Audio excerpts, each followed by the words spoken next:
She trusted him with her life, until he took her 10,000 feet into the air, smiled at her, and sent her plummeting to her death. Love can be blind. But betrayal? That leaves a scar so deep, no amount of time or therapy can erase it. This is the story of Lydia Hartwell, a loving wife, a bright soul, and a woman whose final moments were spent chasing the thrill of life, never knowing the man beside her had already chosen death for her. And why? Because he didn't want her to find out the truth, that his business trips were passionate escapes with another woman. And that her life was a price he was willing to pay for his freedom. Before we begin, if true crime, betrayal, and shocking real-life stories are your thing, hit that subscribe button. Tap the notification bell so you never miss out on chilling twists like this. Let's dive into a case that left the whole world asking. How could someone be this cold? Lydia Hartwell had always been the kind of woman who saw beauty in everything. From the way morning sunlight kissed her garden lilies to the crinkle at the corner of her husband's eyes when he laughed, she believed in moments. She believed in people. Most of all, she believed in Jason. They met under what many would call fairy tale circumstances. She was a small-town girl from Bend, Oregon, working on a startup boutique she ran from her apartment. He was a 35-year-old investment consultant from Portland, sharp dresser, charming smile, and a confidence that turned every room into a stage. They collided at a financial conference in Seattle. She wasn't supposed to be there, her mentor had fallen sick and passed her ticket to Lydia last minute. And just like that, fate, so it seemed, drew a dotted line between them. He noticed her first. Not for the curve of her waist or the gloss on her lips, but for the way she seemed out of place, sipping coffee from a reusable cup, lost in the maze of suits and jargon. He introduced himself. She laughed at his dry wit. He complimented her shoes. She complimented his modesty. And that's how it began. A spark in a room full of fire drills. 10 months later, they were married in a quiet vineyard surrounded by close friends, hanging lanterns, and vows that sounded like poetry. Forever, he had whispered. Nothing else matters but you.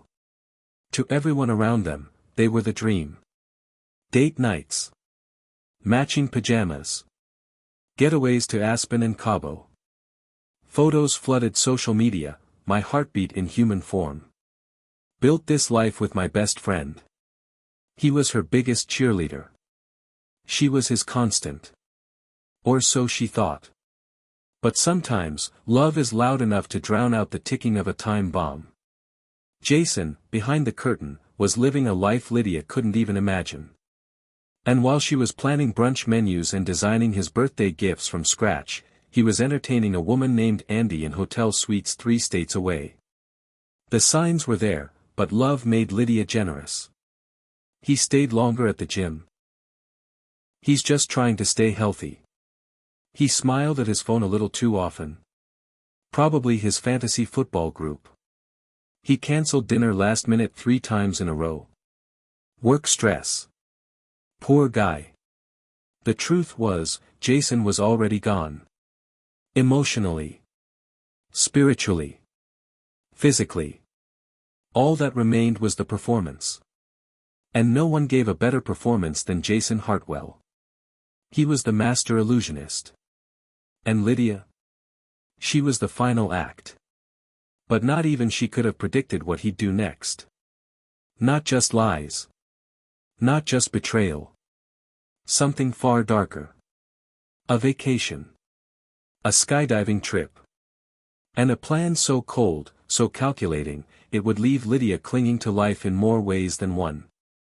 There's a saying Lydia once read in a thrift store novel, sometimes the devil doesn't come with horns, he comes wearing cologne and calling you baby. At the time, it made her laugh. But now, looking back, it feels like prophecy. After their wedding, Jason Hartwell transformed from a fairy tale prince into something else, something she couldn't name at first. Subtle changes crept in like shadows at dusk, never sudden, never loud, just there. It started with the silence. Jason, Once the talkative husband who'd recount every detail of his day, right down to the flavor of the office coffee, began saying less. "How was your trip?" she'd ask after one of his many out-of-town assignments. "Fine," he'd mutter, dropping his suitcase by the door, already scrolling through his phone. He wasn't cruel. That was the most disorienting part. He still brought her flowers sometimes. Still kissed her on the forehead before heading to work. But the intimacy was gone. His touch felt colder. Mechanical. Like muscle memory, something done out of routine, not love. The trips grew longer. More frequent. First it was a weekend. Then 5 days. Then a full week in Dallas for a crypto conference he couldn't explain clearly. She began writing the dates down in her journal, just to make sense of it. 7 trips in 4 months. All to different cities. All with vague hotel confirmations and no posted photos. And Jason had always been the king of social media. Lydia's instincts, long dulled by love and loyalty, began to flicker. The first real gut punch came on a Tuesday morning. She was cleaning out the laundry basket when she noticed one of his undershirts had a faint lipstick stain near the collarbone. Not hers. She never wore red. She stared at it for a full 5 minutes, frozen. Her mind racing. Her chest tightening. Then she laughed to herself. He probably hugged someone at the airport, she whispered. And she stuffed the shirt into the washing machine as if that could erase her doubt. But it didn't stop there. Still, the second blow came a week later, when she climbed into his car to pick up takeout and caught the distinct scent of perfume. Something floral and aggressive, the kind that clings to leather. Again, not hers. She wore warm, vanilla-based oils.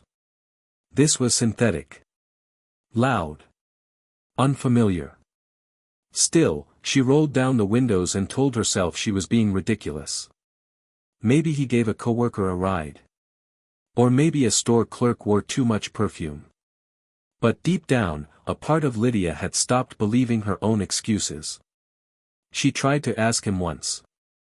Lying beside him in bed, she whispered, "Are we okay?" Jason turned, kissed her forehead, and said, "Of course. Why wouldn't we be?" And that was the end of that. Because questioning him felt like betrayal. Because she'd built a life on trusting this man. Because if the man you've built your world around turns out to be lying, what does that say about your world? But the final crack came in the form of a contact saved as Andy, with a heart and rose in his phone. The emojis were a red flag. So was the timing. He got the message at 11:46 p.m. while he was in the bathroom. She didn't snoop. Lydia had always respected privacy, but something made her glance. And what she saw wasn't just suspicion. It was confirmation. "Miss you already," it read. Last night was wild. Andy wasn't a man. And Jason wasn't just drifting. He was cheating. Full on. Repeatedly. Shamelessly. That night, Lydia stared at the ceiling in silence. She didn't cry. She didn't scream. Instead, she reached for her phone and searched, "Private Investigator, Portland, Oregon." She wasn't ready to confront him. Not yet. She wanted truth. She needed proof. Because if she was going to burn down the life she built, she wanted to be holding the match. Jason came home from his business trip that Friday with an unusual energy.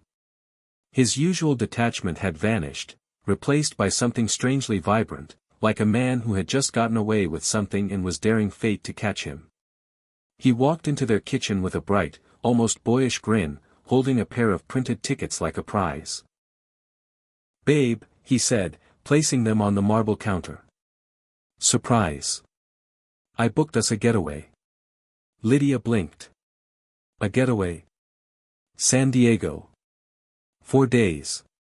Sunshine, ocean breeze, and," he lifted one brow, "skydiving." Lydia froze. Jason hated heights. The one time they rode a Ferris wheel at the state fair, he clutched the railing like it was life support. Now he was proposing they jump from an airplane. He seemed to anticipate her doubt.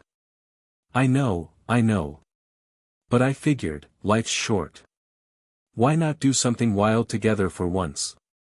He pulled her into a hug, his voice lowering to that familiar tone he used whenever he wanted to distract her from thinking too much.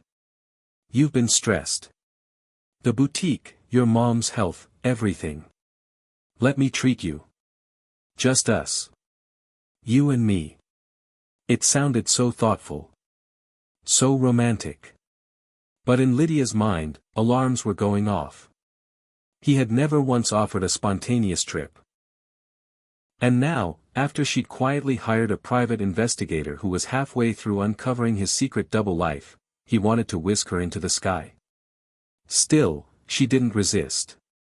Instead, Lydia smiled, leaned into his shoulder, and said, "That sounds amazing." But in her mind, a clock had started ticking.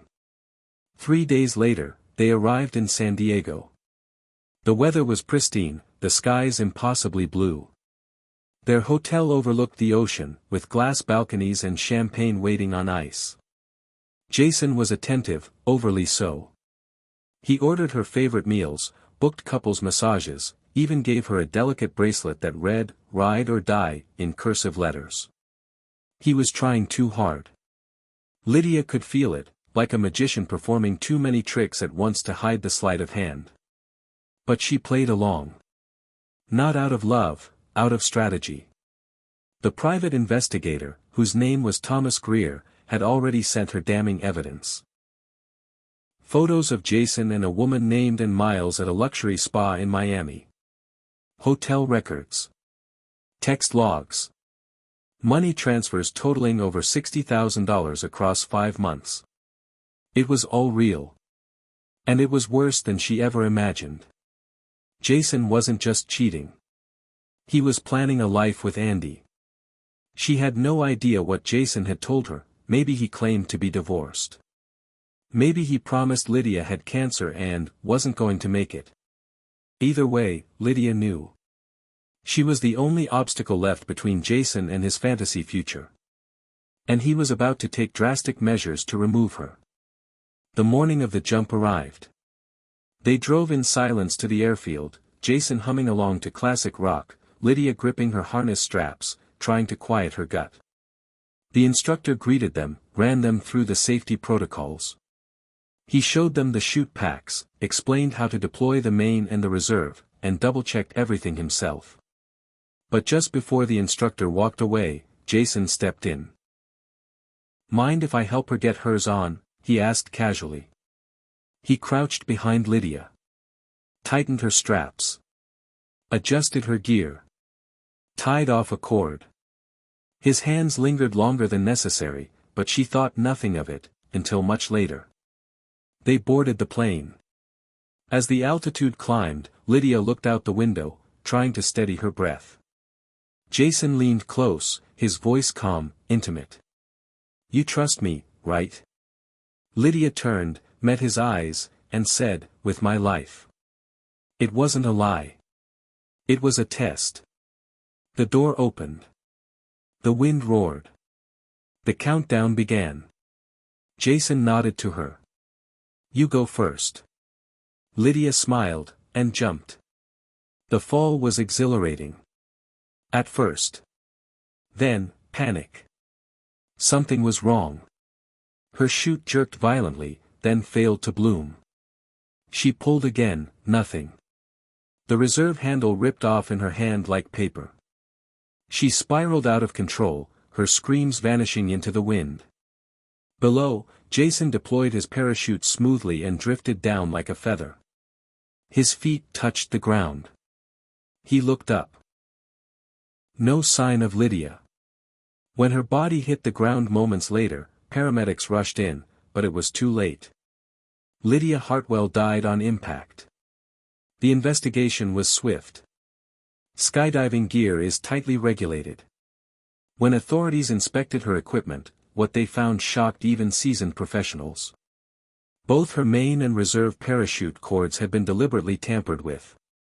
A single clean slice, expertly hidden beneath a reinforced strap. No signs of random wear. No malfunction. Only intent. Jason claimed innocence. He cried in every interview. She wanted this adventure. I begged her not to jump first. I'm broken. But detectives found digital evidence Jason couldn't delete fast enough. Google searches, how to disable a parachute undetected. Payments to an anonymous account traced back to Andy Miles, the same woman he'd secretly flown to Cabo 3 times in the past 6 months. Life insurance paperwork showing Lydia's $750,000 policy. Updated 2 months prior with Jason as the sole beneficiary. Worse still, forensic testing revealed his fingerprints underneath the strap she wore, fingerprints not found on his own gear. The evidence was suffocating. Jason Hartwell was arrested 3 days after Lydia's funeral. Charged with first-degree murder and fraud. In court, his lawyers tried everything. Grief. Mental stress. Panic. But nothing could outweigh what he had left behind, an airtight trail of lies, lust, and greed. The jury took 6 hours. Guilty. First-degree murder. Insurance fraud. Parachute sabotage, a federal offense. Sentence, life in prison. Without parole. And Andy?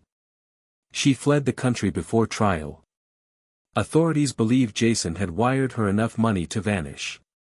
But her silence sealed his fate. He never spoke her name again. Lydia's boutique was turned into a memorial site. A plaque now sits near the register with her favorite quote etched in bronze. Trust is like air, once it's gone, you notice nothing else. Lydia didn't live to see justice. But her death spoke louder than her silence ever could. And in the end, the man who tried to throw her out of his life at 10,000 feet. Behind bars. Jason Hartwell thought he had crafted the perfect murder, a clean fall, a grieving act, a payout waiting at the end. But in the end, justice didn't fall with Lydia. It rose, and buried him. He lost everything. His freedom. His future. And the facade he wore so confidently for years. Lydia may be gone, but her story echoes louder than Jason ever expected. She believed in love. He believed in deception. And now, the world believes in truth. If you noticed red flags in your relationship, strange behavior, sudden affection, or changes that feel rehearsed, would you confront it? Or would you stay silent, hoping it's nothing? What's your breaking point? Let us know in the comments below. If this story stunned you, share it. Someone out there might be living Lydia's story right now. And they need a wake-up call. Don't forget to like, subscribe, and hit the notification bell for more real-life stories of betrayal, justice, and the truths hidden behind everyday smiles. Until next time, stay sharp, stay safe, and never ignore your instincts.